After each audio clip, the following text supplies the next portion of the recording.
Welcome to Under One Roof's Landlord and Letting Agent webinar series, made possible through the generous funding of the Safe Deposit Scotland Charitable Trust. The webinar will start momentarily. For those who are joining us for the first time, Under One Roof is a free independent service that supports landlords, letting agents, owner-occupiers, factors, local authority housing officers, and others throughout the sector with issues around owning and maintaining a tenement flat in Scotland. Last year, through funding from Safe Deposit Scotland Charitable Trust, the Scottish Government, and local authorities throughout Scotland, we attained charity status, which has enabled us to hire full-time staff dedicated to working with landlords and owner-occupiers of tenement flats and those that support them. In the coming months and years, Under One Roof will be increasing the information available on our website, our Twitter, Facebook, and Instagram accounts, and through our monthly newsletter. We encourage you to share information we send out with those in your building or in your sector to help us improve the quality of tenement flats in Scotland. Today's webinar will last 1 hour. We encourage you to post your questions and comments into the chat box at the bottom of your screen. When asking a question, please provide your name and a brief description of the issue you'd like to raise. If you'd like to appear on screen and ask your question directly, rather than just have us read it out, please let us know. If we run out of time before your question is answered, please drop us an email with your question. The information provided in this webinar is designated to help you understand your rights and responsibilities and to understand what professionals tell you. Any technical information on repairs is designed to help you spot problems with your building and then understand quotations from builders so you can get the best job carried out for the best price. But every building and every group of owners is unique, and so are their problems, which is why the information presented in this webinar can only act as a general guidance. It is not advice or a recommended course of action. When it comes to action, you should always seek professional help with anything more than a simple problem. More details and our legal disclaimer can be found in the About Us section of our website. Finally, if you are a housing professional wishing to record your attendance as CPD, please visit the webinar page on our website so you can log your participation and receive a confirmation certificate. Thanks for joining us. Let's begin.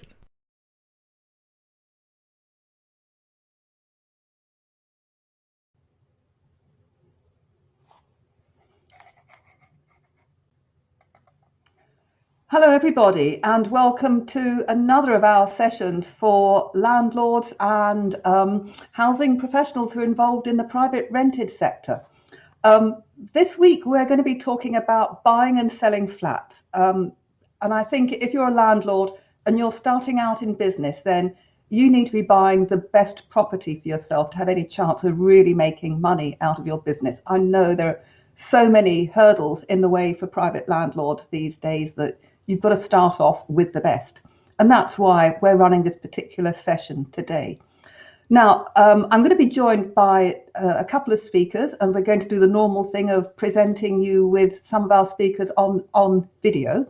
But this is a day when we're going to have some cautionary tales about house buying. And I think the first one I want to tell you about is one which happened to some friends of mine who were buying a flat, and they were given quite a long entry date, and they thought, well, okay, we'll kind of put up with that. And then the sellers rather unexpectedly brought the entry date forward. So my friends moved in, and within about 3 days of having moved in, they were informed there was a really big repair that needed to be done to one of the downcomers, internal downcomers inside the property. And this was going to cost them thousands of pounds. And it was quite clear that the people who were selling knew about that repair being required, and they chose to sell quickly to just avoid having to pay that bill. Now, we're going to hear from a couple of speakers about ways you can avoid something like that happening to you. But if you've got a cautionary tale, something that's happened to you when you're buying or selling a property, please tell us about it. You could maybe just sum up your courage and your typing skills and put something in the chat, because we are all here to learn from each other in this. So we're going to go into our videos next, and we've got two speakers on video. The first is Ross Mackay. Now, Ross is a legal partner at Coulter's estate agency in Edinburgh. And I first came across Ross when he was good enough to give us advice when we were writing an informed guide for Historic Environment Scotland. And this guide is about tenement management. It's the only management-orientated informed guide that Historic Environment Scotland have produced.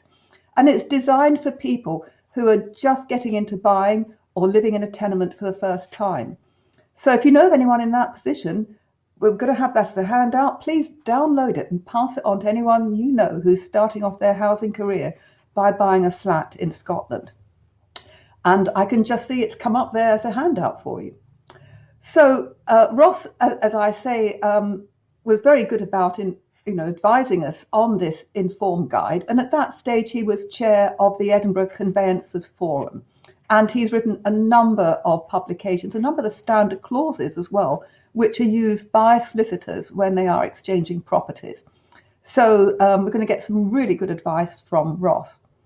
Our second speaker is David Gibbon from GLM. Now, David is one of Scotland's very few conservation surveyors. He's a building surveyor, which means he knows all about buildings, and having that conservation accreditation means he really knows about older properties and the things which can go wrong with them.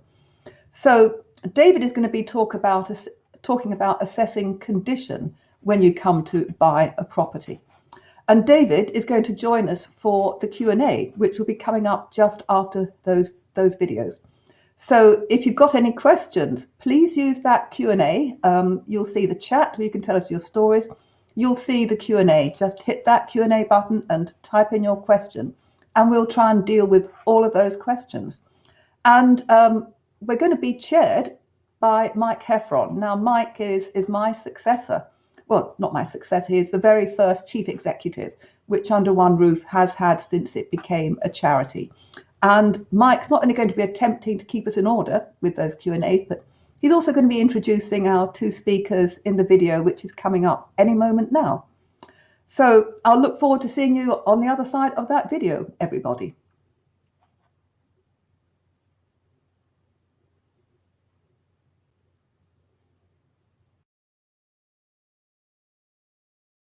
Ross, thanks for joining us today. First question I've got for you has to do with buyers. What is the best practice? What should buyers of tenements be looking out for? They should be looking out for things to the extent that you see in any property. Primarily condition. Is the property in good order? Has it got 4 walls on the roof? And make sure it's not falling down. For that purpose, looking closely at the home report, which all sellers have to provide as a starting point for any purchase. Home reports are great, but they do have certain drawbacks.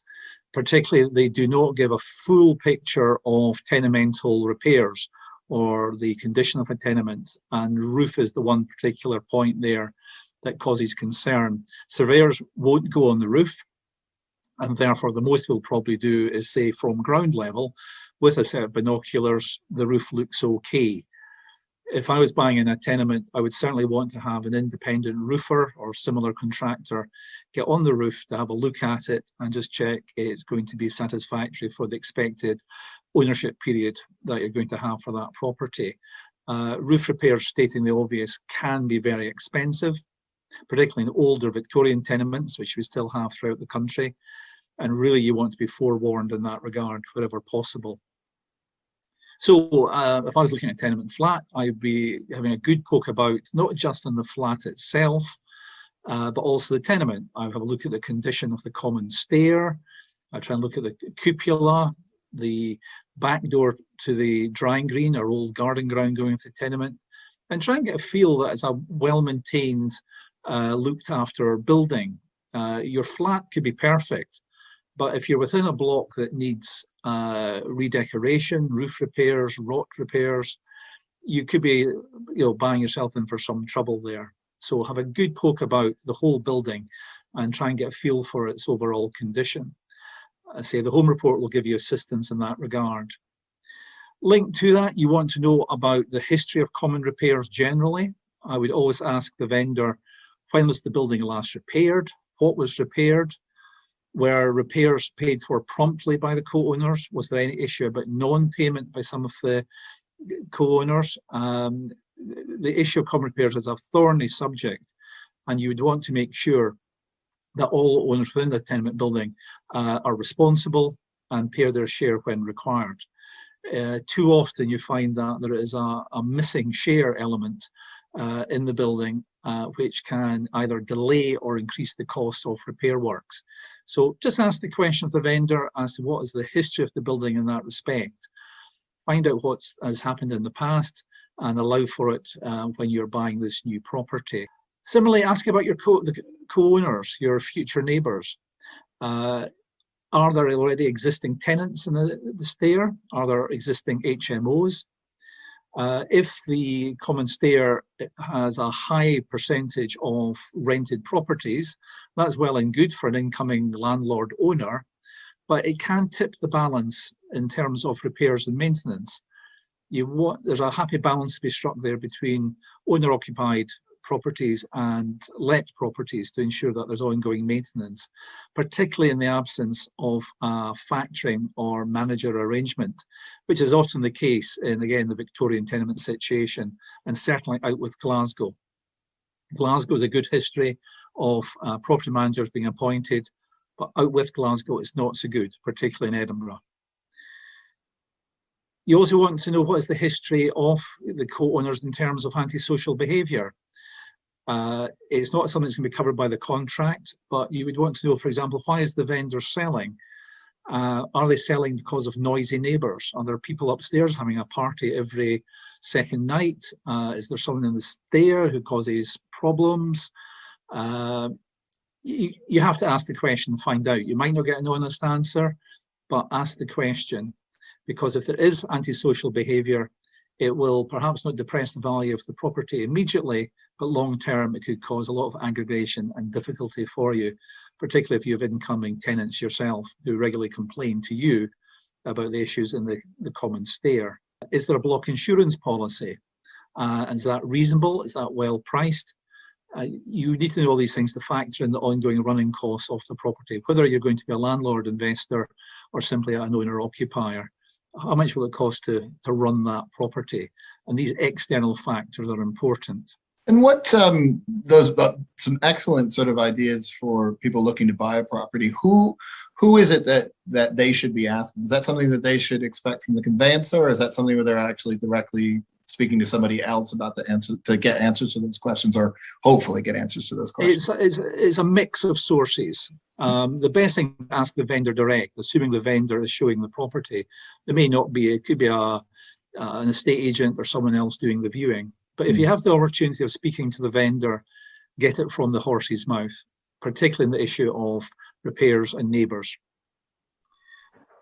In addition, have a look at the seller's questionnaire within the home report.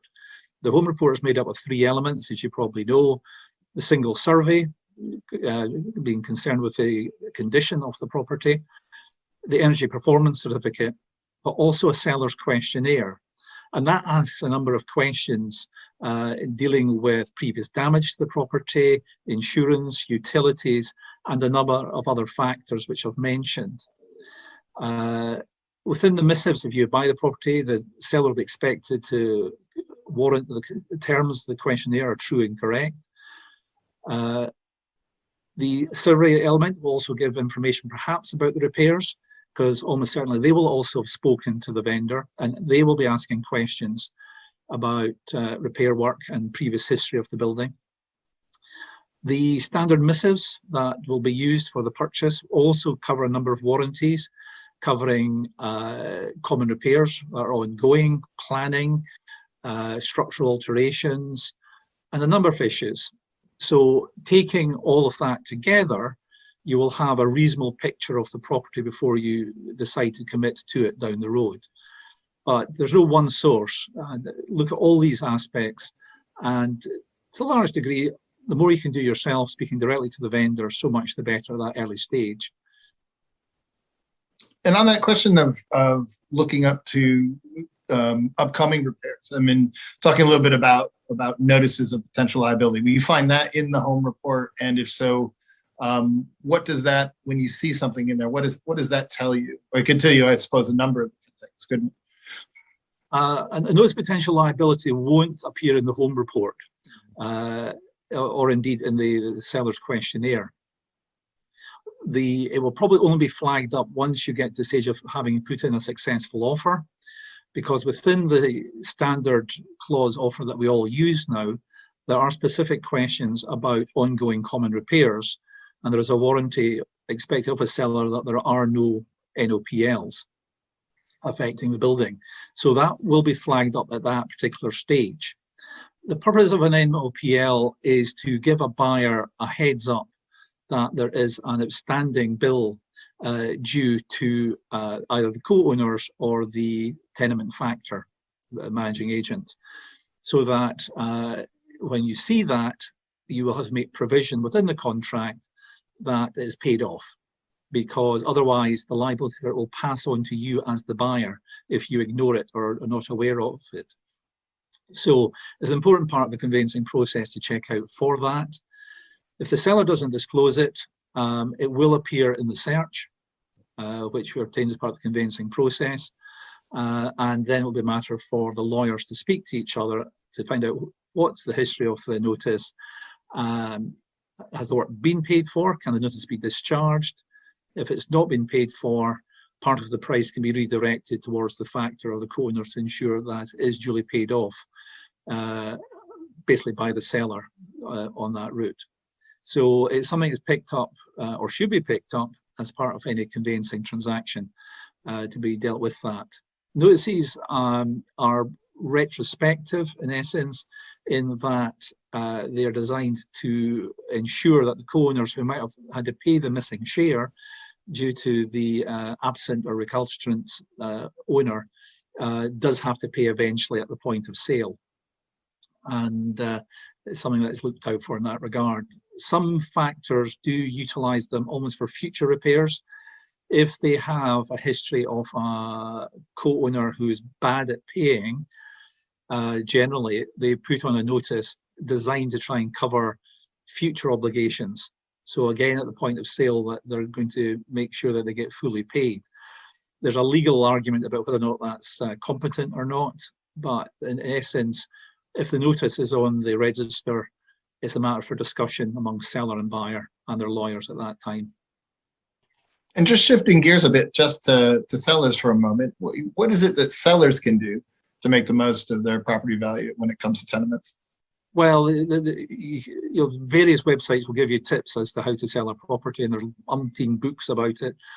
In my experience, decluttering is the first and foremost.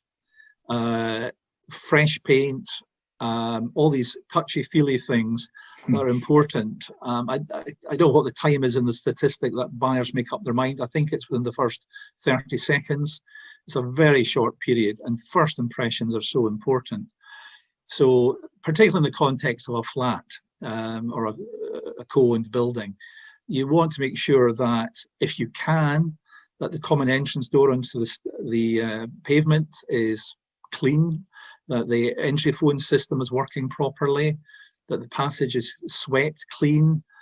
You probably can't redecorate, but everything that you can do from the moment that the potential buyer comes to the common stair door up to the flat you're selling is optimized, so much the better. Internally, as I say, declutter. Flats by their very nature aren't large properties, so the more space you can create, the better. Make sure that where appropriate, you have a history of all documentation. So if there's been any structural work, for example, to the flat, that you have all the plan consents, drawings, etc., any guarantee documentation, any information about common repairs, as we've discussed. Just put everything together that you can and be welcoming to a potential buyer. It always bemuses me that so many sellers seem to think it's a privilege on the part of the buyer entering into their flat, but conversely, you want this buyer's money, and therefore you make the whole viewing opportunity as pleasant as you possibly can. Be available for viewing. Again, it's bizarre how people, certainly prior to COVID, made viewing difficult. It's a bit easier now thanks to video opportunities of walking through a property, etc. But you can't replace an actual visit and see the property in its actual bricks and mortar condition. So make it welcoming. If someone wants to come at 10 o'clock in the morning or 8 o'clock at night, try and make yourself available.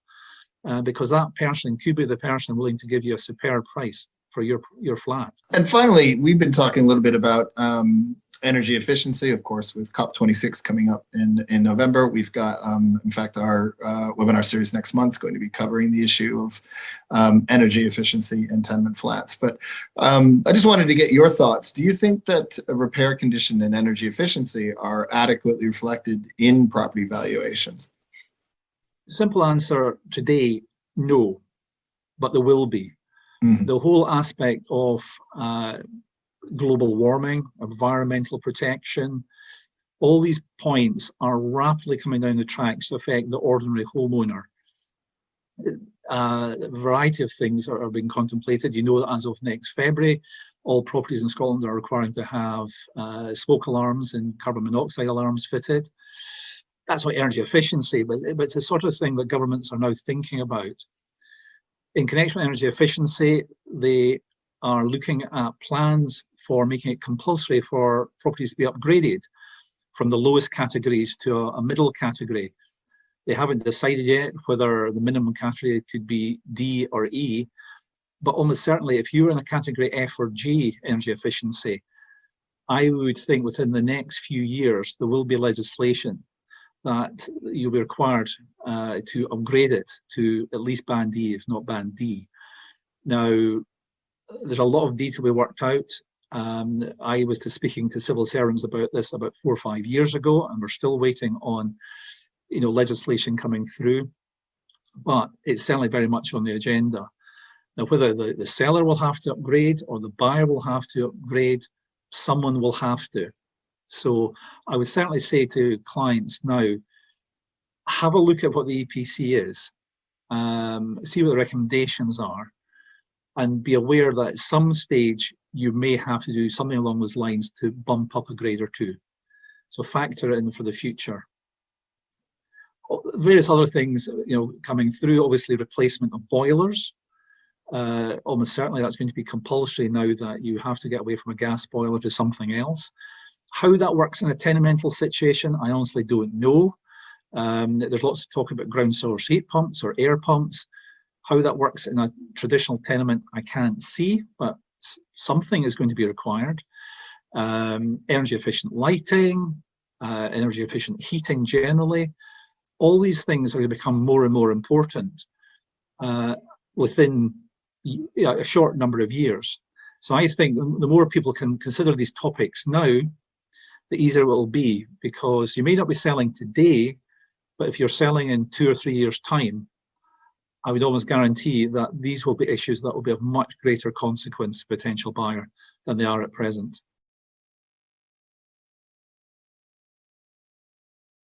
David, thanks for joining us.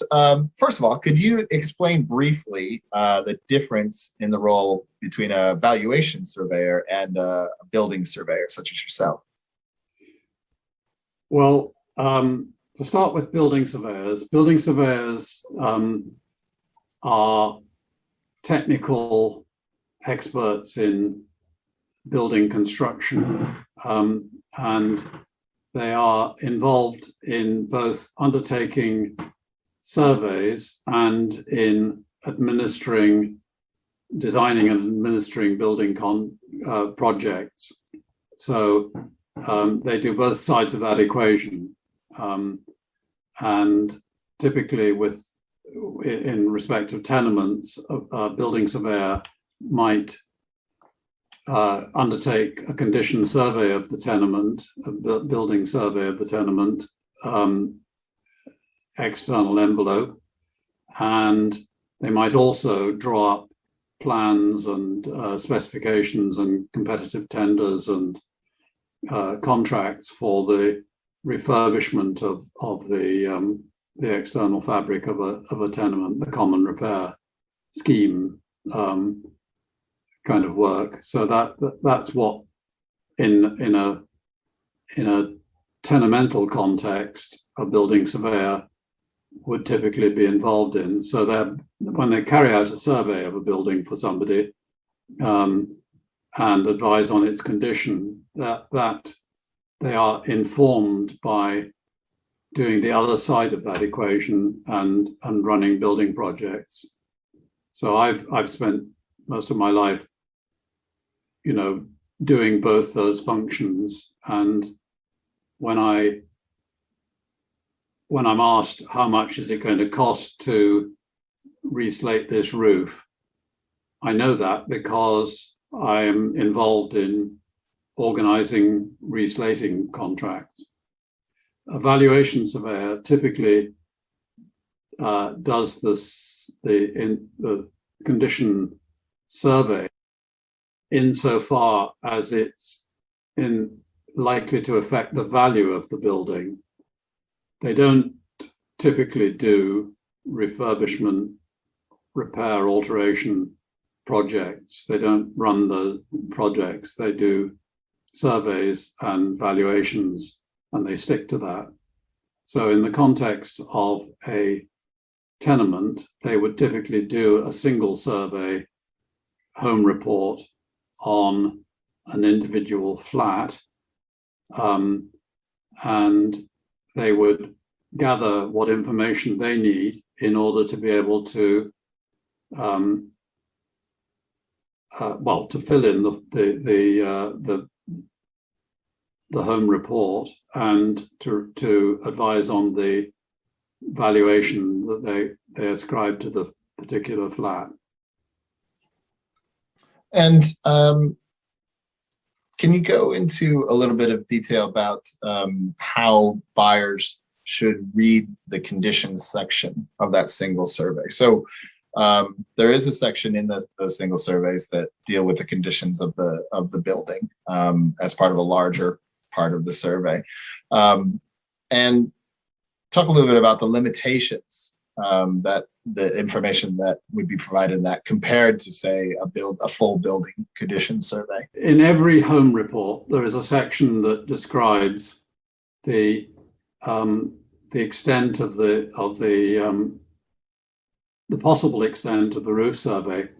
It's slightly confusing in that it doesn't particularly emphasize what the surveyor actually did, but it says what they may do, and they obviously don't put themselves at risk.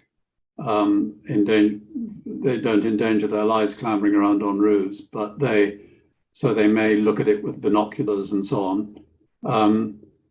But it doesn't tell you whether or not they have actually been able to see the roof at all. Home report isn't intended to provide a comprehensive view of the common fabric of a tenement. It's focused on the individual flat, and it doesn't deal with the common repairing obligation holistically. It does refer to it, and as I say, that can be slightly deceptive because it can give the impression that they've done more than they have done.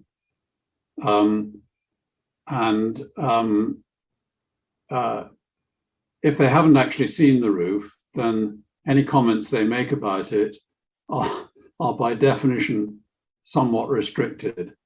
Whereas a building surveyor, in my opinion, should always properly examine the external fabric of the building as far as it's possible to do so.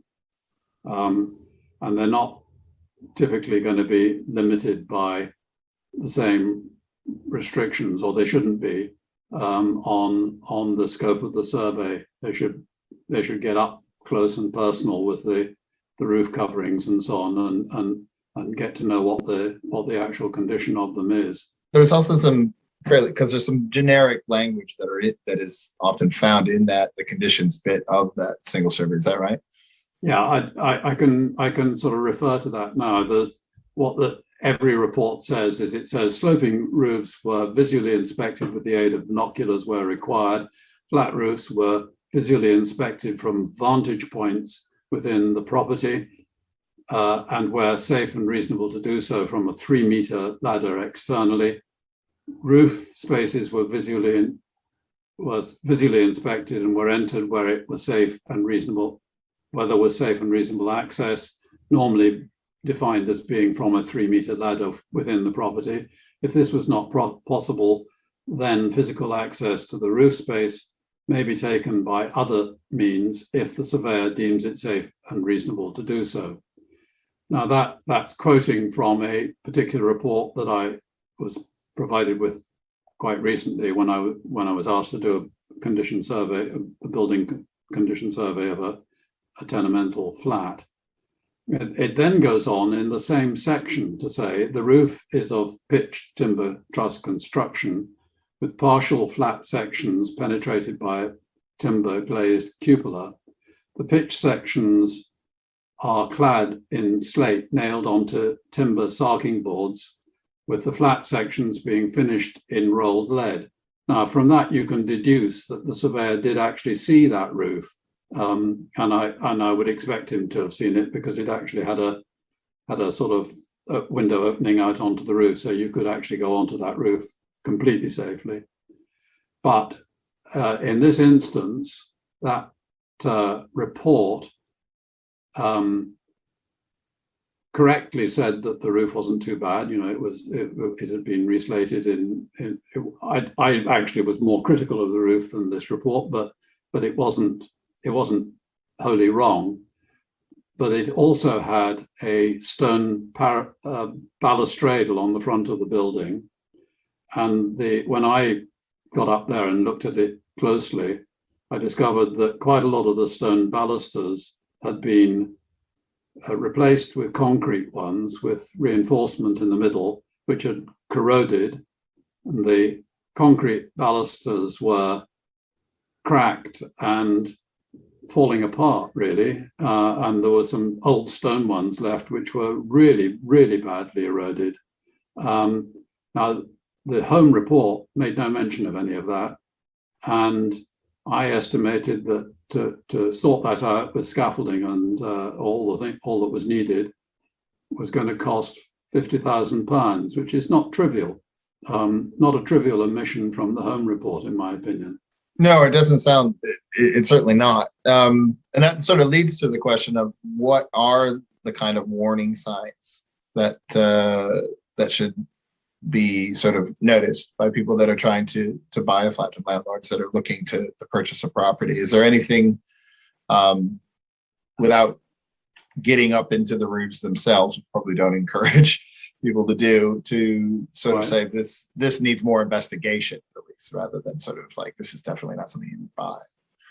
Well, I think a starting point is for people to know that the home report does have this limitation. It isn't targeted at this level.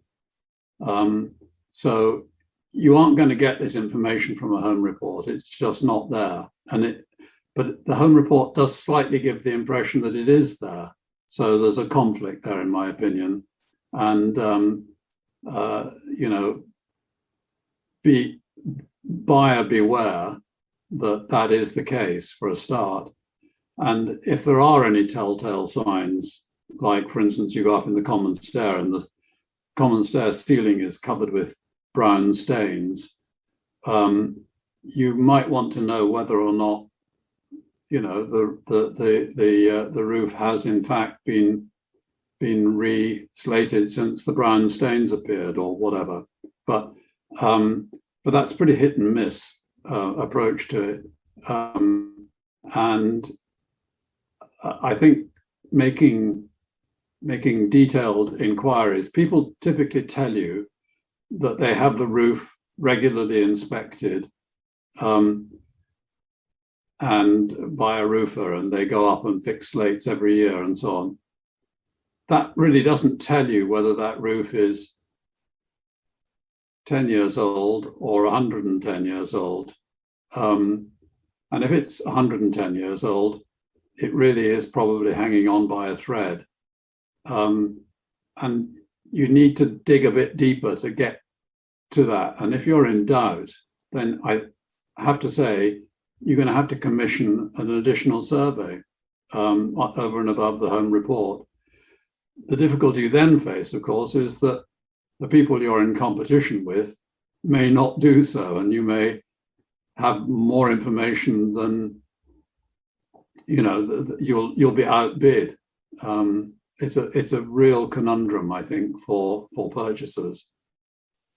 No, it sounds like it is. It sounds like that really what the approach that you want to take, though, is to be asking the seller as many questions as you can about the condition, the exterior condition of the building, and the interior too, but the exterior condition of the building. Are there roof repairs planned?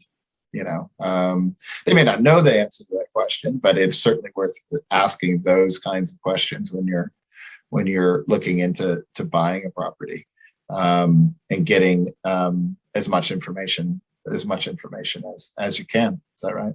I guess there are some other clues. I mean, if you stand and look at the building on the outside and you find that, and you see that there are watermarks around rainwater downpipes and staining below gutters and maybe grass growing in gutters, that I think most people can see for themselves that they're dealing with a somewhat neglected building, and that's probably a warning sign that they need to look further into what the situation is with the roof. I always say to people that if you do get an opportunity when it's raining to stand outside a building like with an umbrella and have a good look at what's happening, that's a very revealing thing. But of course, it doesn't always rain when you want it to.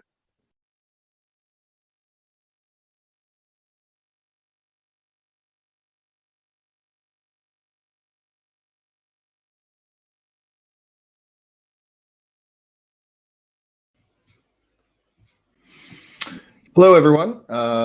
So that was my interview with David, who has very graciously joined us today from Belgium.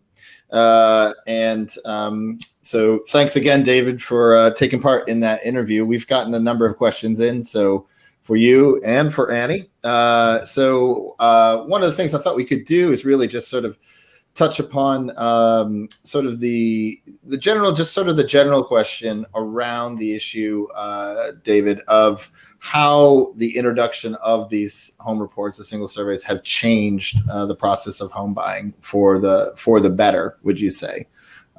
Since you've seen both sides of it before and after. Yeah, I can quite see why the home report was brought in. There was a ridiculous situation before, wasn't there? What was happening was that every single bidder for a flat commissioned their own survey, and that was just stupid, really. But there is this notion that a flat is just like a sort of house on its own, and the difference between, I think there needs to be two different home reports. There needs to be a home report that deals with a house on its own and a home report that deals with a tenemental building, because they're quite a different category of purchase, really.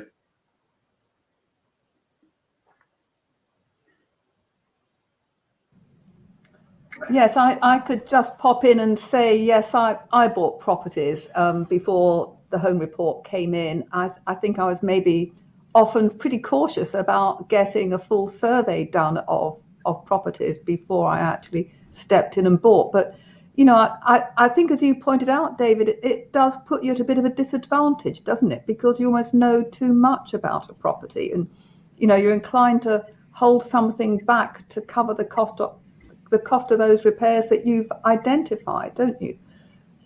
Yeah. And I think that's the reason why, Annie, you and I and others have been campaigning for the idea of having a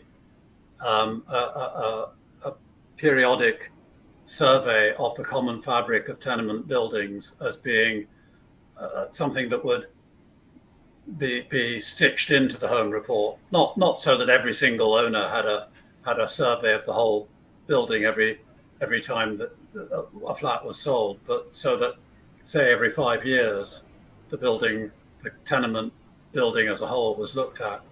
I mean, it does sometimes cut both ways. I mean, I have been involved in situations where I've been brought in by owners who are very worried about their building. And I've been able to go up and say, your building's fantastic. 25 years ago, you had somebody's gone to a huge amount of trouble to do a common repair on this place. it's all beautifully done. You've got one little problem here, which is causing you a whole pile of grief, but actually you've got a jolly good building. That kind of information is useful, as well as the other stuff, which says, you've got a big problem on your hands. Yeah, I thought it was actually very interesting how Ross was saying that we don't take enough account of the value of the repair condition of a property when we're assessing a sale price. And I think if you're buying, I think this could actually be good news. I think people have got to work out how to buy that really good property, haven't they, David? Yeah, I mean, they certainly exist. In fact, I mean, we focus a lot on the properties that are really problematical, but actually an awful lot of good work has been done in recent years. What's ridiculous is the fact that you can buy a flat in a very ropey block and an almost identical flat in a beautifully done up block, and you won't benefit much in the latter case price wise. That's ridiculous. People should be picking out those good ones, because they certainly exist in quantity, I think. It's a shame that it's not such a good story for people who are trying to sell their properties, though, is it? This is one of the things which the Scottish Parliamentary Working Group, we were trying to do, is to try and make people more aware of property condition, so that the value of carrying out a repair was included in the sale price of a property, which would make it more worthwhile people carrying out repairs. But I think, David, you and I both know that people could carry out these 5-yearly inspections, but there probably needs to be some kind of databasing or something done to make sure that people who are buying can get access to that information, isn't there? Yeah, that's why I think it should be stitched into the home report, so there is a reference to it. And if it doesn't exist, then that should be referred to as well, and that would maybe put set off a warning. But it seems to me common sense that this should happen.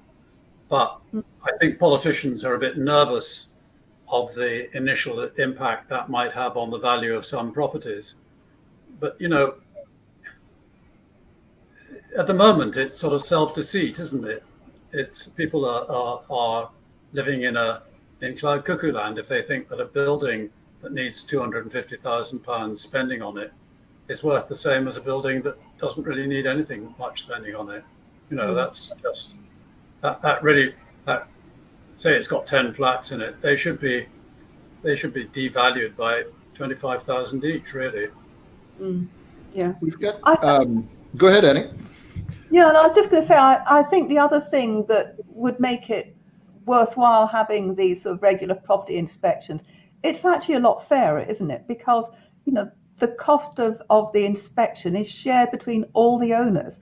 You're not just looking for the one owner who's trying to sell his or her property to get an inspection carried out. And by sharing the cost, it's going to be much less for every owner, and it's also going to involve people getting a much better information about their properties as well, with a chance to actually start some kind of program of repairs to get things carried out for the time when they do come to sell. Yeah, I think it would drive better maintenance. I mean, I know we come across individual houses that are let go, but not very often, really. I mean, individual houses are, on the whole, immeasurably better looked after than common repaired properties. That's an exaggeration and an overstatement. But I think that when you come across a bad tenement, it can be really awful, and you wouldn't get that in a single house. So why shouldn't tenemental property be kept up to the same standard? It's not really good.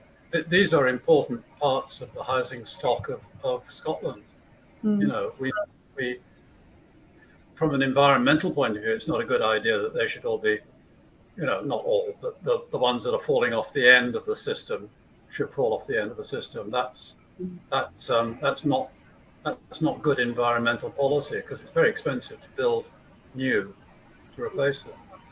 Yeah, and apart from the environmental issues, I think people always used to say buy the worst house in the best street, and I think what we're saying is buy the worst flat in the best tenement, aren't we? Yes, absolutely. Yeah, they are. We've had a couple of polls running that sort of address some of these issues. First one was on the issue of that home report and the repairs being included in the cost of it, and asking do you think the current home report is detailed enough about, it's about 2/3 say no to that question. And then a second question we asked a little bit earlier, and I'll get onto a question that's come up on that, is would a notice of potential liability make you nervous to purchase a property? And exactly 50% said yes, and 50% said they would need to know more as opposed to no. So on that question of potential liability, if a property has a notice of potential liability attached, does that mean it's a no-go? I mean, we've had someone that found a flat they really like, but they're concerned about inheriting unpaid shares. So, David, what's your thoughts on that? I think it's down to the risk appetite of the individual purchaser. Really, there's always bargains to be had at every level, everywhere in the market. It might well be that a flat in a rotten tenement is actually put so much of the market off that some enterprising developer can actually make something of it that nobody else can. So I don't think there's a straightforward answer to that. Yeah, I would say let's see who that notice of potential liability is addressed to. I mean, if it's addressed to the person who is selling the property and it's the only one in the property, then you know that the other owners have got their act together to get things done. And the owner who's selling is maybe someone who maybe just can't afford that repair. And as Ross said, if you've got a good conveyancer at hand, they will deal with that repair cost in the whole, conveyancing process. So probably I would think it's a good thing that there is that notice of potential liability there. It does indicate a degree of organisation in the property. If there are 2 or 3 of them on the whole tenement, I think I might be a bit more cautious. I think I would certainly be asking the questions, but I think that's the point Ross was making. You've just got to ask lots of questions. Don't just buy unseen. And that is my other cautionary tale, actually, Mike, I was in Campbelltown doing some work for the CARS, area there, which is the Conservation Area Renewal Scheme. And I was looking around. They said, go and have a look at this property. It's absolutely awful. They said, it's the worst one, and we're really trying to work out how to deal with this. And when I was having this look around, I could see this other woman looking around the same as I was. And I thought, this is rather interesting. Didn't say anything at the time. But as I came to leave, we were actually flying out from there.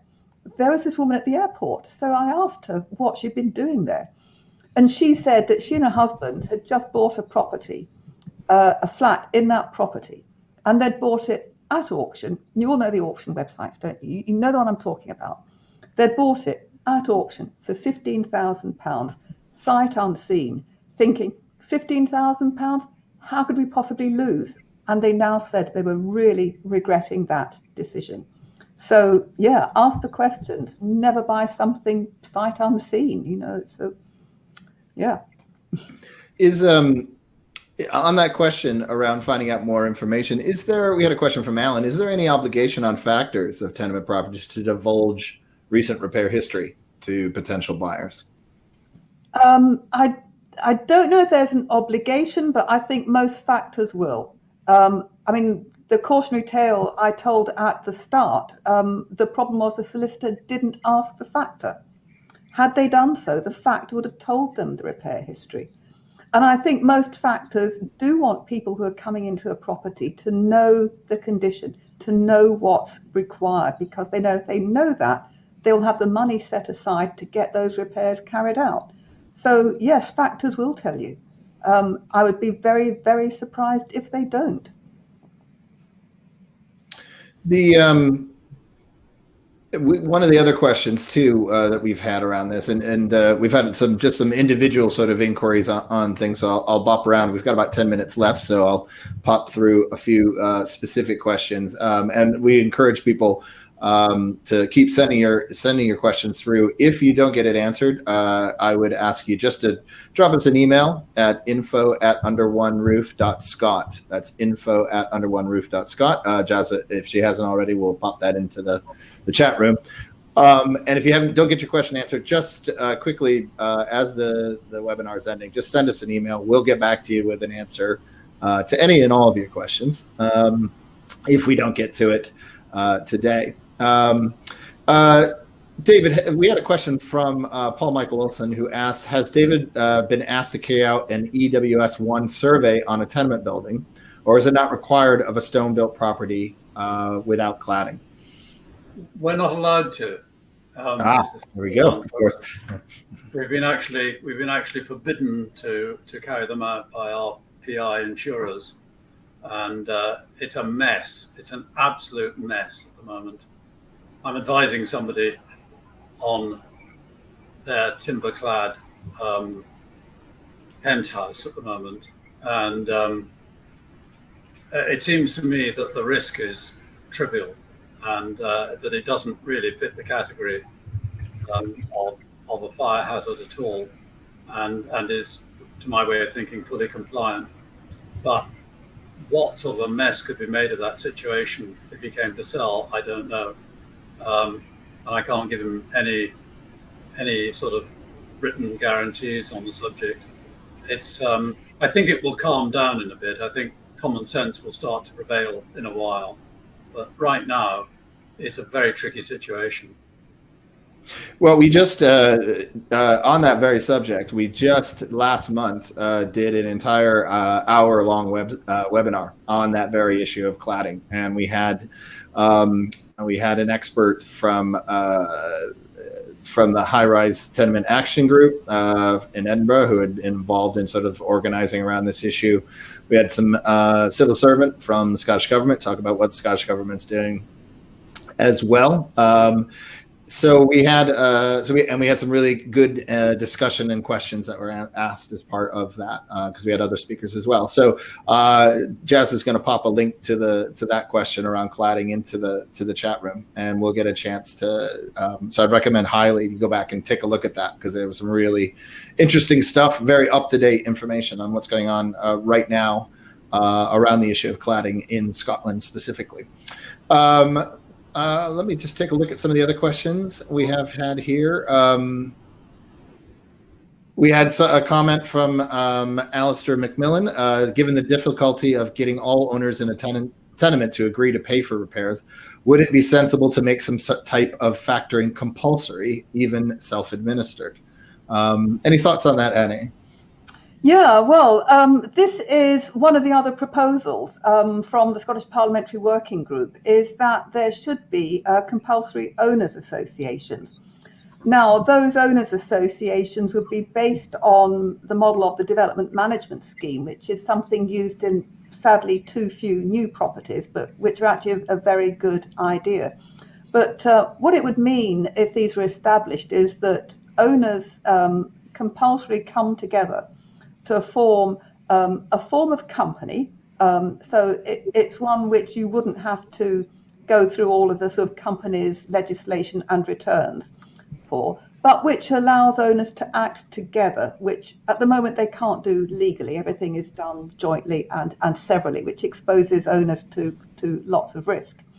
But these owners associations would have managers to them. Now those managers could be a factor. It could be somebody who's just acting as the secretary of the company and who is then getting surveyors like David or others to come in and do the assessment of the property. But yeah, that would bring in compulsory management. And what I've always felt is that it is important that you have management in a tenement. You know, I think it's one of the other things, if you're looking at a property, is just to ask what the management is. Self-factoring, fine. Professional property manager, fine. Nothing at all, I would body swerve it. Unless you think you're strong enough to get something kicked off, then I would always look for good management in a property when you're buying. But certainly it's one of the proposals that we put forward, is to make sure there was something there. Not necessarily a factor, but proper manager. We had another question come in, Annie, from someone who's trying to convince. It's more of a comment, actually, so a suggestion for us, which I like. It's trying to convince they're trying to convince their fellow owners in a 10 flat B listed Edinburgh tenement to get a survey. The owner occupiers might go for it, but the landlord agents haven't been replying. So a suggestion has been, how about a template letter to outline the benefits of doing such a thing and have something that can be passed on to the owner, as they've commented that it seems the normal behavior is to ostrich. Just sounds like an excellent idea. We do have a few template letters on our website. Sounds like another one that we could certainly whip up and make it easy for people just to download and give it, at the very least, some ideas, if not something that they could just basically print out and put through the mail slot to reach out to those the people in the building. Yeah, I mean, one of the purposes of Under One Roof is to kind of act as a second opinion to people, that we can say things which you might want your other owners to know, but find it difficult to say yourself. You can send people links to the various pages on the website and see if that helps convince them. But the other thing to remember is that getting a survey carried out is tenement management and maintenance, and it only needs a majority decision. So if you've got a majority of people to agree to carrying out that survey, then the others have to go ahead and pay up their share as well. And if they don't, then you can take them to court if you have to. I mean, we try and advise people to do everything first before they go to court, but yeah, that's what you can do. So you just need to get a majority of you to agree to carry out the survey, and the others will have to go along with you somehow or other. Just a couple more before we go ahead, David. Sorry, just one point there, and that is one of the strong arguments for planning your maintenance is that it's always cheaper than reactive maintenance. Always cheaper to plan maintenance out in advance and procure it in calm, organized manner than to have a disaster on your hands which needs attending to right there and then. That's always going to be more expensive. Yep. And David. And start saving as well. If you've had a survey carried out, you can ask for a 5-year costed plan, and then people can start saving and budgeting for those repairs, rather than have something descend on them as a huge sum, when, it's much easier to plan for something when you can make that budget for it, really, isn't it?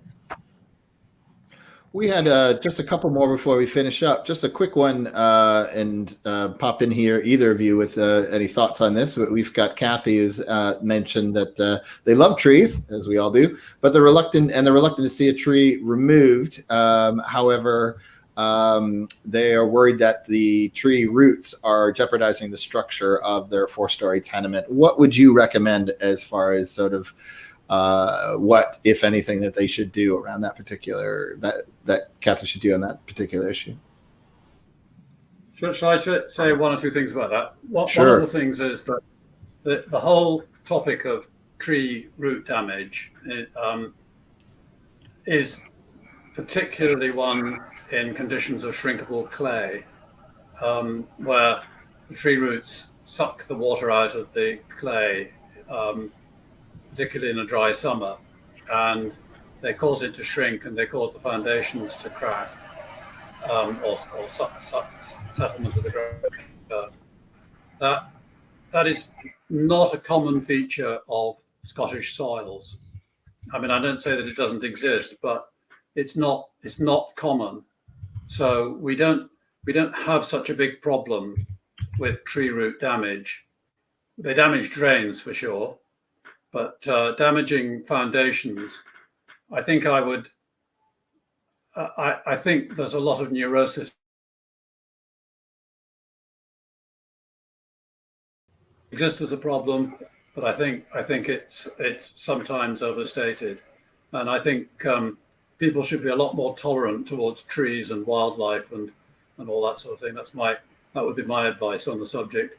But if they want advice, there's a profession called an arboriculturist. They're very expert on trees, a lot about them, and the different kind of trees, what their root systems, how they affect the ground around them. So they would be people to consult, and if there is signs of damage to the building, if there are cracks that are obviously related to movement of the foundations and trees are involved, then that may require a structural engineer to look at. I think the only thing I would add is to speak to your local council as well. There may be a tree preservation order on that tree, and you may well be in a conservation area and also require consent from the council. So do speak to the council before you think about taking any action. And that includes doing any extensive pruning as well, which is something that you might want to do to try and get some light into your flat.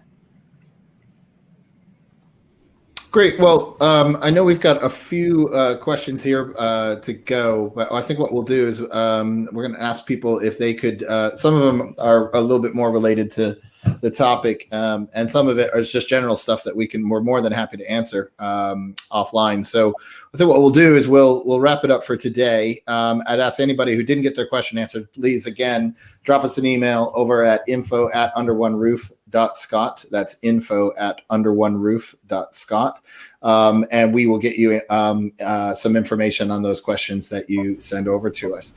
I'd like to thank Annie and David for taking the time out tonight to join us. So thanks very much to both of you.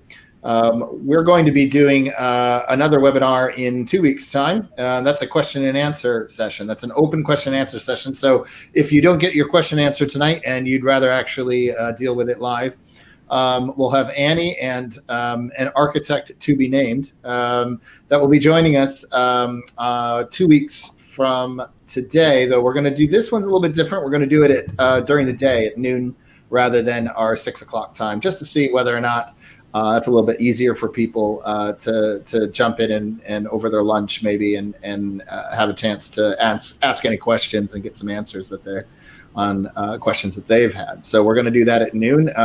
You'll have gotten an invite probably on that, but you can find out more about that through our website and through the webinar website as well. And Jazz will put up something for that as well. So, and finally, once again, a thank you to Safe Deposit Scotland, who through their funding has made the webinars possible. So thanks once again. In next month's topic in November, the second Tuesday in November, we're going to be dealing with the issue of energy efficiency. We've had a number of webinars that we did in September on this particular issue for Doors Open Days. And I'd really highly recommend you go back and take a look at those. We've got some really interesting stuff also to bring forward to that one in November. So we'll be talking about questions around energy efficiency, particularly as November is the month for COP26, the big World Environmental Conference that will be taking place in Glasgow. So please join us for that as well. So once again, thank you, David. Thank you, Annie. Love doing it. And thank you all for attending tonight. And we'll see you all in a couple weeks' time. Thanks very much. Have a good night. Cheers, everyone. Thanks for joining us.